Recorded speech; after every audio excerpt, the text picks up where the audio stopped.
Lotado, o espaço reservado para tratamento da Covid-19 dentro da Papuda já atingiu a capacidade máxima. Vamos falar de despejo também. Reintegração de posse obriga hóspedes e funcionários de hotel em Brasília a saírem do prédio. Super endividados. Pesquisa revela que 42 milhões de brasileiros já não podem mais pagar as dívidas. E ainda o Banco Central bate o pé e suspende os pagamentos de contas pelo WhatsApp. Olá, sou Rodrigo Orengo e está começando agora o Band Cidade, primeira edição.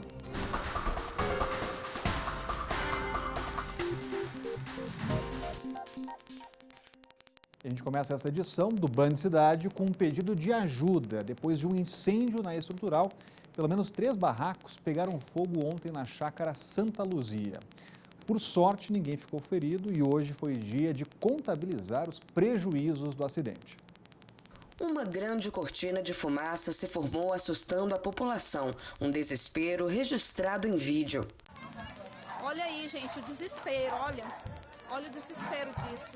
Nesta quarta-feira, foi possível ver a proporção do incêndio. A estrutura foi completamente consumida pelas chamas que começaram na tarde passada. O fogo começou na casa do senhor Rosenilton de Jesus e se espalhou atingindo mais 2 barracos. No momento do acidente, não tinha morador nas casas e ninguém ficou ferido. Porque a solução agora é não deixar espalhar esse fogo para outras casas. Uma equipe do Corpo de Bombeiros foi ao local, mas as chamas já tinham sido apagadas pelos vizinhos. As causas do incêndio só devem ser esclarecidas após a realização de perícia, mas os militares retiraram um botijão de gás que explodiu em um dos barracos. Agora, o senhor Rosenilton pede ajuda para poder reconstruir a casa. Acabou tudo, só sobrou a vida e a roupa do corpo. Então, se nós estamos precisando de tudo, quem tiver em condições de ajudar e puder ajudar nós em qualquer coisa, nós ficamos muito agradecidos. Para ajudar, basta ligar nos telefones 99650-5557 ou no 98624-6227, está aparecendo aqui na sua tela. Olha, os hóspedes de um dos hotéis mais tradicionais de Brasília foram surpreendidos hoje com o aviso de que deveriam procurar um outro local para se hospedarem. A ordem veio por meio de uma decisão judicial. A notícia de que deveria procurar um novo lugar para se hospedar chegou para o Sandro logo no café da manhã. Eu vi que outros hóspedes que estavam em volta também ficaram surpresos com essa questão de ter que sair do hotel, bem como os funcionários também, né? Eles estavam bem, assim, chateados por conta de ter que sair. A oficial de justiça chegou ao Hotel Nacional com a decisão de despejo e posse do local. Esse hotel foi arrematado por um outro grupo hoteleiro e a gente está fazendo a emissão de posse hoje. O hotel está sendo desocupado. Vamos retirar, todos os hóspedes estão sendo realocados em outro hotel e estamos retirando os pertences pessoais dos antigos donos. E assim que terminar, daremos posse, emitiremos a posse dos novos proprietários. Inaugurado na década de 60, o Hotel Nacional foi leiloado pelo valor de 93 milhões de reais para pagar a dívida da antiga proprietária da unidade que decretou falência. Isso em 2018. Agora, a empresa aqui da cidade que arrematou esse marco histórico de Brasília tomou posse do hotel que vai permanecer fechado por um tempo. Depois dos hóspedes serem retirados da maneira mais tranquila possível, o imóvel vai ser lacrado, ele vai ser reformado, revitalizado, é um marco de Brasília esse hotel.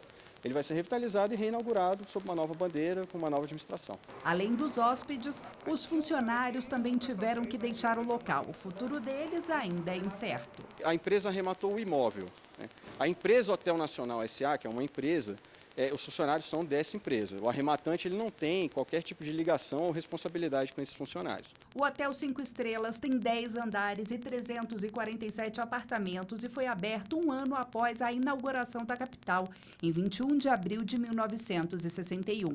O prédio já recebeu políticos, diplomatas e celebridades. Edições do Festival de Brasília do Cinema Brasileiro também foram realizadas no local.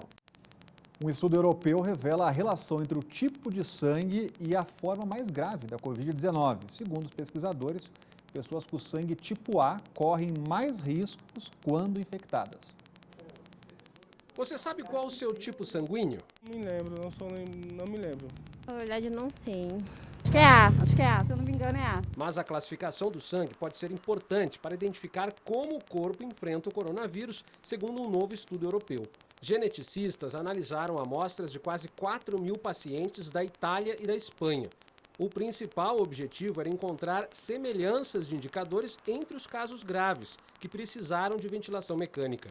Ao cruzar milhões de dados genéticos, eles descobriram nos pacientes graves um pedaço em comum no DNA, que fica no mesmo gene que define se o tipo sanguíneo do indivíduo é A, B, AB ou O. Os cientistas viram que entre os pacientes tipo A havia uma maior proporção de casos graves. Já os pacientes do tipo O tiveram a menor taxa de complicações, 35% menos em comparação com os outros. A descoberta ainda precisa ser validada por outros estudos. Mas se os resultados forem confirmados, o tipo sanguíneo pode se tornar um novo critério para avaliar o risco em relação à Covid-19, como já fazemos, por exemplo, com os pacientes obesos ou diabéticos. O objetivo dos cientistas é entender melhor por que uma parte da população fica tão doente quando entra em contato com esse vírus. Se lá pra frente a gente mostrar que um tipo sanguíneo e até outras coisas foram associadas com maior gravidade, você vai poder selecionar melhor e até quem vai ser isolado, como vai ser feita a quarentena e tudo mais. E você também pode identificar mais rápido uma pessoa que chega no hospital, qual é o risco, né, de maneira mais fidedigna, dela evoluir mal. E agora vamos atualizar as informações da Covid-19 aqui no Distrito Federal. A batalha continua, então vamos direto para o estúdio da Rádio Band News FM, fazer nossa integração com o Adriano Oliveira. Já está lá no estúdio com as últimas informações. Conta pra gente como é que estão os números aqui no DF, Adriano. Boa tarde. Boa tarde, Orengo. Boa tarde a todos. Nada agradável, né? A gente acaba todo dia sempre tendo que relatar. Nas últimas 24 horas, mais 26 mortes foram registradas no Distrito Federal. Até vou pedir para rodar uma arte, ou seja, uma imagem, para ficar mais claro para o nosso espectador poder observar com relação aos números de hoje no Distrito Federal. Foram confirmadas já 486 mortes. Desde o início da pandemia, já são 35.968 pacientes infectados pelo coronavírus. A boa notícia, Orengo, é que 24.749 pessoas estão totalmente recuperadas da doença. Ceilândia continua sendo a região com o maior número de casos de morte, né? Plano piloto permanece em segundo lugar, esses números que acabam sempre impressionando a gente. No governo do Distrito Federal, a gente tem 5 pessoas que contraíram o coronavírus e que continuam internadas. Em estado normal, ou seja, estável, essas pessoas, uma delas é o vice-governador Paco Brito, que está desde a semana passada internado no Hospital DF-Star. Tem também Ney Ferraz Júnior, que é o presidente do Instituto de Previdência dos Servidores, Julian Rocha, comandante-geral da Polícia Militar, José Humberto Pires, secretário de Governo, e o Gutenberg Gomes, secretário do DF Legal, que estão internados com coronavírus, Orengo. Valeu, Adriano Oliveira. Continua de olho, só para lembrar da taxa de internação hoje, Adriano, é um dado que você sempre dá na Band News FM e aqui no Band Cidade. Como é que está a taxa de internação hoje? Acabei de olhar aqui nos nossos relatórios, 73%. Essa é a taxa de ocupação dos leitos. Distrito Federal que tem 430 leitos e 73% está, ou seja, ocupado em função desse número aí, total. Dados que preocupam, então, crescendo. O Adriano está sempre de olho para trazer para a gente aqui no Band Cidade. Valeu, Adriano. Estava lá na Band News FM, onde um segundo tudo pode mudar. E vamos falar aqui do espaço reservado para o tratamento da Covid-19 dentro da Papuda, que já atingiu a capacidade máxima. Os blocos foram inaugurados pelo GDF no mês passado e tem detalhes chegando ao vivo agora com o Ângelo Nascimento, vai aparecer na tela para a gente. Diga aí, Ângelo, boa tarde. Oi, Orengo, boa tarde para você, boa tarde a todos. Olha, esses 2 blocos ficam localizados no Centro de Detenção Provisória, lá do Complexo Penitenciário da Papuda, como você destacou. E a gente recebeu a informação da seguinte forma, né? Segundo, então, a Secretaria de Administração Penitenciária, esse espaço tem 400 vagas, mas concentra, no momento, 432 detentos. Lembrando que esses locais, eles foram montados, né, disponibilizados depois de uma recomendação do Ministério Público aqui do Distrito Federal, feita ao GDF. O GDF acabou acatando essa recomendação e logo depois anunciou a construção de hospital de campanha lá na Papuda, o hospital que depois da pandemia vai continuar por lá, fixo lá então na unidade prisional, mas acontece que passado 3 meses, porque esse anúncio, Orengo, foi lá em abril, e até agora esse hospital não está lá então à disposição dos presos, né? Lembrando que esses dois espaços, esses dois blocos são voltados justamente para aqueles detentos, né, que estão confirmados com a Covid-19 e também com aqueles com suspeita aí da doença, viu? Em relação ao hospital de campanha, a Secretaria de Saúde diz que a estrutura já está toda montada e que estão sendo feitos, na verdade, ajustes finais. E só para a gente poder encerrar, ainda falando um pouquinho sobre a situação da superlotação lá nos dois blocos, né, voltados para esses detentos, é o seguinte: a Secretaria de Segurança Pública reconheceu o problema e disse o seguinte: o primeiro fica no bloco 16. Ele é voltado justamente para receber esses detentos que estão confirmados com a Covid-19. Aí o outro é o 15, ele recebe os detentos que estão vindo, por exemplo, da carceragem da Polícia Civil. Eles ficam lá durante 14 dias, né, caso não seja confirmada então a doença, a contaminação da doença. Se confirmado, eles vão para o bloco 16. Orengo. Obrigado, Ângelo Nascimento, trazendo informações importantes aqui no Band Cidade. Veja a seguir, mais de 20% da população vive em uma bola de neve financeiro. Dicas para sair dessa enrascada? Sim, nós temos aqui no Band Cidade, então não saia daí para conferir logo depois do intervalo.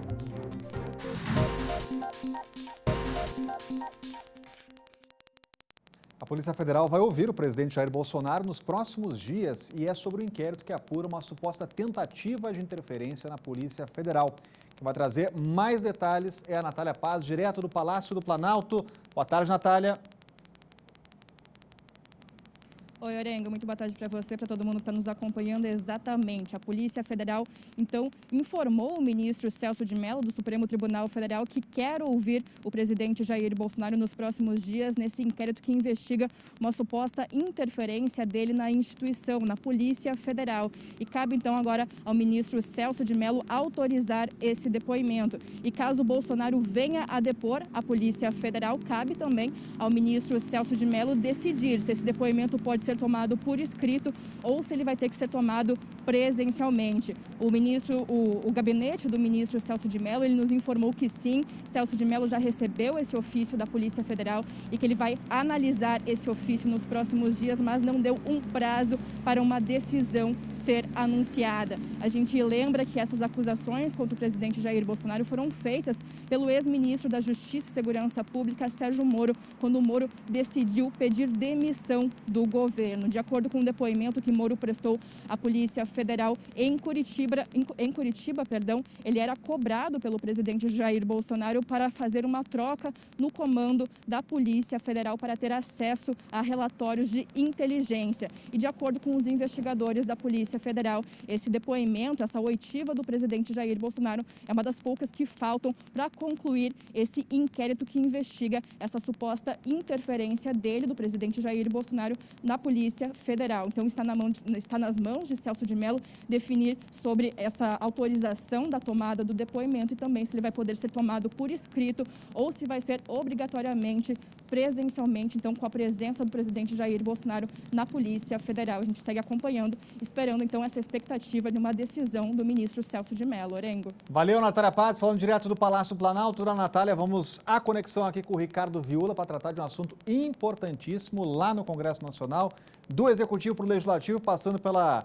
Praça dos Três Poderes. Ricardo Viúla, vamos falar aqui de saneamento básico, água na casa das pessoas, porque tem milhões de brasileiros ainda sem esgoto tratado, água em casa. O que pode acontecer hoje no Congresso, hein, Viúla? Boa tarde.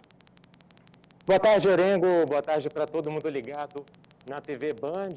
Orengo, até a situação aqui no Distrito Federal é bastante privilegiada, porque é bom lembrar, somos a única unidade da federação que tem 100% de tratamento de esgoto, mas quando a gente vai olhar Brasil afora, a situação é dramática. Segundo dados do Sistema Nacional de Informações sobre Saneamento, números de 2018, no país inteiro, 34 milhões de brasileiros não têm água tratada, 100 milhões não têm coleta de esgoto. Essa proposta, que prevê um novo marco legal para o saneamento básico, foi aprovada aqui na Câmara dos Deputados, onde eu me encontro neste momento. Em dezembro do ano passado, agora vai ser analisada pelo Senado essa proposta, votação prevista para as 4 da tarde. E a principal novidade, Orengo, é que o texto permite uma maior participação do setor das empresas privadas na área do saneamento básico, tratamento de água e coleta de esgoto. A gente vem observando, Orengo, um discurso bastante afinado entre governo e Congresso para aprovar essa matéria. Por parte da cúpula do Congresso, tanto o presidente da Câmara, Rodrigo Maia, quanto o presidente do Senado, Davi Alcolumbre, já vem dizendo desde o ano passado que esse projeto seria realmente uma das prioridades para o Congresso no ano de 2020. Por parte do governo, o Palácio do Planalto vem articulando bastante para que essa proposta seja aprovada, inclusive com o aval do presidente Jair Bolsonaro, que na última segunda-feira, disse que a questão do saneamento é a mais importante do momento. Porque isso, Orengo, é o governo em busca de notícias positivas, de colocar uma pauta positiva nesse momento da pandemia da Covid-19, tão recheado de notícias negativas. E se espera, Orengo, uma injeção de dinheiro na economia brasileira com a aprovação dessa proposta, ou seja, algo que pode ajudar na retomada da economia assim que o pior da pandemia passar. Segundo o parecer do senador Tasso Gereissati, que é o responsável por esse projeto no Senado, se espera investimentos na ordem de pelo menos R$500 bilhão para universalizar água e esgoto para todos os brasileiros até o ano de 2033. Ricardo Villa falando do Salão Verde vazio agora, né, Villa? Vazio porque a maioria dos parlamentares está nos estados, nas sessões virtuais, mas as votações continuam. O Ricardo Villa vai acompanhar para trazer os detalhes para a gente. Olha, foi inaugurado aqui em Brasília o Centro de Operações Espaciais. A unidade vai supervisionar satélites e também permitir mais transmissões de dados nacionais. É dessa sala que as Forças Armadas agora têm acesso a cada canto do país. O Centro de Operações Espaciais do Brasil monitora todos os satélites que prestam serviço para o governo. Já está preparado para receber dados de programas futuros, como o Carpones, que vai passar informações para o agronegócio e ficará de olho na Amazônia. O mais importante, no entanto, é o SGDC. Lançado em 2017, é um equipamento com tecnologia brasileira e geoestacionário, ou seja, monitora 24 horas por dia o território nacional. Permite, por exemplo, que soldados em operações especiais fiquem em contato permanente, mesmo em áreas remotas. Os militares podem usar apenas 30% da capacidade do satélite. Os outros 70% são reservados a projetos totalmente civis. Entre eles, uma das prioridades do governo: levar internet de banda larga a todas as mais de 5.500 cidades do país. Brigas judiciais e ajustes na infraestrutura atrasaram por mais de 2 anos o início do programa. Até agora foram gastos mais de R$3 bilhões. O SGDC leva informação, conhecimento e segurança a todos os brasileiros. Ele permite ao governo ampliar a capacidade de conexão de internet em banda larga para universidades, escolas, hospitais, centros de pesquisa e outros pontos de interesse público. O presidente usou máscara durante todo o evento. A Justiça de Brasília obrigou Jair Bolsonaro a cumprir a lei do Distrito Federal, que estabelece multa de até R$2.000 para quem estiver sem proteção nas ruas ou em locais onde há aglomeração de pessoas. E com a crise batendo a porta, muita gente está atrasando os pagamentos. Uma pesquisa revela que o número de superendividados no país deve pular de 30 milhões para 42 milhões. Cartão de crédito, empréstimo bancário, prestação do carro e mensalidade escolar. Tudo está atrasado. A renda da família da Renata caiu pela metade durante a quarentena. Gostaria de quitar, mas no momento não cabe, né? Não tem como. Dependendo do tamanho da dívida, as dicas dos economistas, como priorizar contas com juro mais alto e cortar gastos, não são suficientes para sair do vermelho. É quando o consumidor se torna um superendividado, ou seja, não tem como pagar os débitos sem comprometer o mínimo para sobreviver. Durante a pandemia, o número de superendividados no país deve pular de 30 milhões para 42 milhões, de acordo com um estudo da Ordem dos Economistas do Brasil. Para ajudar estas pessoas, especialistas defendem que é preciso atualizar o Código de Defesa do Consumidor. Uma das propostas é um novo sistema de renegociação. Seriam criadas audiências de conciliação entre o consumidor e todos os credores, acertando um pagamento conjunto por meio de uma parcela fixa por mês que caiba no bolso. A medida faz parte do projeto de lei 3515, aprovado há 4 anos no Senado, mas que está parado na Câmara dos Deputados. A pessoa se compromete a não contratar outras dívidas, se compromete a pagar, e eles todos se comprometem a tirar o nome da pessoa do SPC, do Cadinho, do Serasa. Com os endividados recuperando o poder de compra, estima-se que 500 bilhões de reais voltariam a circular na economia. Altair, que ganha um salário mínimo, tentou negociar com um banco uma dívida de R$3 mil, mas sem sucesso. Foi numa audiência que conseguiu parcelar o débito em 24 meses. E com o pessoal ali junto, ficou bem melhor, foi bem mais ouvido, né? E vamos agora ao comentário do Cláudio Humberto sobre uma decisão dos deputados distritais. Ontem a Câmara rejeitou a proposta de refis que previa desconto de até 50% em dívidas com o governo. O pretexto da Câmara Legislativa para não aprovar o projeto do refis era um desconto de 50% nos débitos inscritos na dívida ativa até há 18 anos atrás. São recursos que o GDF não tinha a menor esperança de recuperar com as empresas em dificuldades como se encontram atualmente, depois de passar um longo período, 4 anos, debaixo de uma crise séria durante o governo anterior.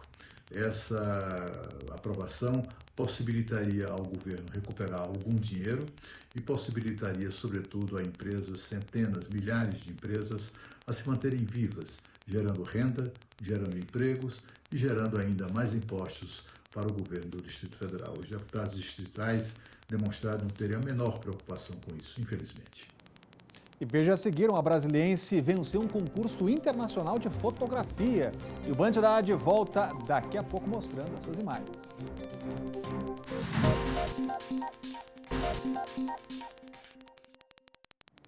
Lembra do pagamento via WhatsApp que a gente mostrou aqui no Bandidade? Pois o Banco Central mandou suspender o funcionamento do serviço e a autoridade está avaliando agora os efeitos dessa ferramenta sobre o sistema brasileiro de pagamentos. Então fique de olho, a gente vai atualizar aqui no Bandidade. Olha, por causa do fechamento da maioria das lojas, o mês de abril registrou números nada animadores para o comércio do DF. A pesquisa do IBGE mostrou queda nas vendas de mais de 22%. Dono de ótica há mais de 30 anos, o Vorick sofreu com o impacto causado pelo fechamento do comércio. O jeito foi se desdobrar para não perder clientes. Tanto sofremos com a questão do fechamento, que foi mais prolongado para o shopping, quanto hoje com a situação da consciência do cliente, de que um local onde tem mais propensão à aglomeração, ele vai evitando. Mesmo com as lojas fechadas por pouco menos de um mês, as contas não pararam de chegar. Ainda assim, o empresário evitou demissões e priorizou o pagamento dos funcionários. A gente teve casos em que a gente, mesmo com suspensão, a gente complementou o salário para não reduzir tanto a média salarial daquela pessoa que também foi pega de surpresa. Todo mundo foi pego de surpresa. Então é uma situação como uma catástrofe, né? Segundo dados do IBGE, o comércio varejista do Distrito Federal apresentou o pior desempenho dos últimos 20 anos, com uma queda de mais de 22%. No setor de tecidos, vestuários e calçados, o DF foi a segunda unidade federativa com os piores resultados. É o pior resultado desde a fundação de Brasília. E também, hoje, nós passamos de 333 mil desempregados no Distrito Federal. Os únicos setores que apresentaram aumento nas vendas, de acordo com o IBGE, foram os de produtos alimentícios, de bebidas e de fumo. Com a reabertura do comércio, resta agora a esperança por dias melhores. E está sendo desafiador, mas eu acredito em dias melhores. Vamos trazer notícia boa aqui, porque uma brasiliense venceu um concurso internacional de fotografia que reuniu mais de 400 mil fotos de mais de 100 mil profissionais. A Paula Viana é jornalista e publicitária, mas há 4 anos ela resolveu deixar um pouco de lado o ambiente das redações e escritórios para se aventurar no mundo da fotografia subaquática. Ela nasceu em Brasília e atualmente mora em Búzios, local onde tirou as fotos vencedoras do concurso 35 Awards. Ela estava aguardando ansiosa pelo resultado que saiu na semana passada e, o melhor, venceu em 2 categorias. A foto vencedora da primeira categoria é muito especial para Paula, pois foi tirada na ilha de Âncora, em Búzios, considerado o santuário das tartarugas no país. E na categoria 100 melhores fotógrafos, a Paula venceu com a foto Beijo das Tartarugas, que é um comportamento raro entre as espécies. Conseguir essa imagem não foi fácil. Você tem que saber mergulhar bem e tem que saber fazer todos os ajustes na máquina manualmente, posição de flash também. O concurso contou com a participação de 117 mil fotógrafos, de 173 nacionalidades. Paula confessa que mudou para Búzios justamente para ficar mais próxima do mar. E isso, com certeza, tem ajudado ela a registrar essas fotos maravilhosas. A sensação é realmente de realização, né? E querer crescer cada vez mais, querer melhorar cada vez mais, viajar o mundo, conhecer outros mares, outros lugares. Que beleza, hein? Você tem sugestões como essa para animar o nosso dia? Então mande pra gente aqui no WhatsApp do Band Cidade, pode mandar denúncias, problemas aí onde você mora também. Claro que nossa reportagem vai atrás, então anote aí o nosso número, que é o 99976-9204. O Band Cidade Primeira Edição vai ficando por aqui. Vem chegando aí a galera dos Donos da Bola. A gente volta a se encontrar amanhã. Tchau!